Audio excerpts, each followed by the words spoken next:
சீமானுக்கு விஜய் போடும் ஸ்கெட்ச். இது கேட்ட உடனே எனக்கு என்னடா அப்படின்னு சொல்லிச்சு. நான் நியூஸ்ல இருக்கனால ஒரு ஆசிரியர், செய்தி ஆசிரியர் ஒருத்தர் சொல்லும் போது ஆமல்ல அப்படிங்கிற மாதிரி ஒரு கேள்வியா இருந்துச்சு. ஏன்னா 38 டிஸ்ட்ரிக்ட்ல போகாத விஜய் பர்டிகுலரா காரைக்குடிக்கு மட்டும் போறதுக்கான காரணம் என்ன? எனக்கு அப்ப புரியவே இல்லை. ஆனா அதுக்கப்புறம் அவரு சொன்னதுக்கு அப்புறம் தான் புரிஞ்சது, விஜய்க்கு எதிரியா நினைக்கக்கூடிய கட்சிகள் வந்து திமுக, அதிமுக அப்படின்னு தான் பெரும்பான்மை இடத்துல பேசிட்டு இருக்காரு. பெரும்பான்மை இடத்துல வந்து முன்வைக்கிறாரு.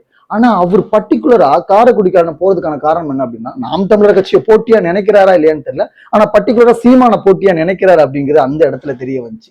இன்னைக்கு வரைக்கும் சரி, சீமான் வந்து முட்டு 4 கட்சியுமே சரி, அதிமுக சரி, திமுக சரி, பாஜக இருந்தாலும் சரி, நாம் தமிழர், தாவகே இருந்தாலும் சரி, எல்லா கட்சியுமே வந்து நாம் தமிழர் வந்து ஏத்துக்கிட்டு தான் இருக்கு. சீமான் வந்து இன்னைக்கு வரைக்கும் பேசிக்கிட்டு தான் இருக்கு. தொண்டை தண்ணி கிளிய, மத்தியான வெயில்ல, காலையில, நைட்ல எந்த சப்போர்ட்டிங் பேலன்ஸும் இல்லாம தன்னோட கேரவன்ல தூக்கி போட்டு இவங்கதான் வேட்பாளர்ப்பா, இவங்கதான் உங்க பிள்ளைங்க, இவங்க இவ்வளவு படிச்சிருக்காங்க, இவங்க வந்து அந்த மாதிரி மாற்றங்கள் ஏற்படும் சொல்லி தூக்கி சமந்துகிட்டு இருக்க நபரை நீங்க எதிரியா பாக்குறீங்களா? ஒண்ணு.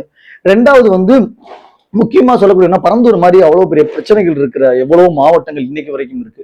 ஆனா நீங்க பர்டிகுலரா காரைக்குடி மட்டும் சூஸ் பண்ணதுக்கான காரணம் என்ன? ஏன் சாத்தூர்ல நயினார் நாகேந்திரன் நிக்கிறாரு, அங்க போகலாம். சேலத்துல எடப்பாடி நிக்கிறாரு, அங்க போகலாம். ஆனா அங்கெல்லாம் போகாத விஜய் பர்டிகுலரா காரைக்குடிக்கு போறதுக்கான கேள்வி வந்து பெரும்பான்மையா ஏற்படுது இல்ல. மூணாவதா சொல்லக்கூடிய ஒரு விஷயம் என்ன அப்படின்னா, நீங்க தான் டிரைவர் லெஃப்ட்ல போறதுக்கு ரைட்ல போனதுக்காகவே பிரச்சாரத்தை ரத்து பண்ற நீங்க இன்னைக்கு வரைக்கும் சரி, திமுகவும் சரி, அதிமுகவும் சரி, சரமாரியா விமர்சனம் பண்ணிக்கிற சீமான். சொல்ல போனா பிரஸ் மீட்ல கொந்தளிச்சுலாம் பேசி தன்னோட ஆதங்கத்தையும் வெளிப்படுத்திருக்க சீமான் வந்து இன்னைக்கு வரைக்கும் அதிமுக, திமுகவே உள்ள பெருமையான தலைவர்கள் வந்து இன்னைக்கு வரைக்கும் சீமானை வந்து விமர்சனம் பண்ணதே கிடையாது. ஏன்னா நமக்கு நல்ல நண்பர்கள் தேவைங்கிறதோட நல்ல எதிரிகள் தேவை. நம்ம சொல்ற தப்புகளை சுட்டி காட்டி ஆக்ரோஷத்தோட மக்களுக்கு ஆக்கப்பூர்வமா தெரியப்படுத்துறது ஒரு முக்கியமான தலைவர் தேவை.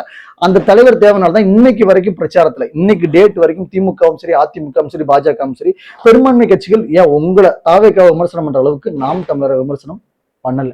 ஏன்னா என்ன காரணம் அப்படின்னா, ஏதோ ஒரு வகையில் அந்த மனுஷன் பேசுறது சரிதாங்க. ஏன்னா உண்மையா சொல்ல போனா ஒரு டிஸ்பிளே போட்டு காட்டுவாரு, டிவில காட்டும் போது சொல்லுவாரு, என்னையா பண்றது, உங்களுக்கு எல்லாம் சினிமா போட்டு காட்டினாதான் உங்களுக்கு எல்லாம் புரியுது, நான் வந்தா என்ன பண்ணுவேன். அதுல 1000 விமர்சனங்கள், 1000 முரண்பாடுகள் இருக்கலாம். ஆனா அது எந்த அளவுக்கு 10ல 15% அவர் சொல்ற மாதிரி மொட்டு அரும்பு மலர் அப்படிங்கிற மாதிரி அந்த ஸ்கூல் எஜுகேஷன், எல்கேஜி யூகேஜி எல்லாம் இல்லாம நான் வந்தா ஸ்கூல் எஜுகேஷன்ல ஸ்டார்டிங் எஜுகேஷனா நான் என்ன பண்ணுவேன், அதான் சொல்ல மொட்டு அரும்பு மலர் அப்படிங்கிற மாதிரி ஒரு எஜுகேஷன் எந்த அளவுக்கு கொடுக்குறங்கிறது மக்கள் மத்தியில கொண்டு போற ஒரு தலைவரை நீங்க எதிரியா பாக்குறீங்களா அப்படிங்கிற மாதிரி நான் கேட்கல. அந்த ஆசிரியர் சொன்னதுக்கு அப்புறம் ஆமல்ல இருக்குமோ அப்படிங்கிற மாதிரி எனக்கு தோணுச்சு. ஸோ இல்லைங்க, அவர் சும்மா தான் நார்மலா தான் மற்ற தொகுதிக்கு போற மாதிரி அந்த தொகுதிக்கு போனாரா அப்படிங்கிறதையும், இல்ல சீமானை வந்து அவர் போட்டியா நினைக்கிறாரா அப்படிங்கிறத கீழே கமெண்ட் பாக்ஸ்ல கமெண்ட் பண்ணுங்க. நீ இவ்வளவு பேசுறிய, சீமானுக்கு டஃப் கொடுக்குறிய, அப்படிலாம் கிடையாதுங்க. எல்லாரும் கூட்டணி கட்சி வச்சு கத்தும் போது தனியா ஒரு மனுஷன் இருக்கும்போது ஒரு ஆதரவு கொடுக்கணும்ல.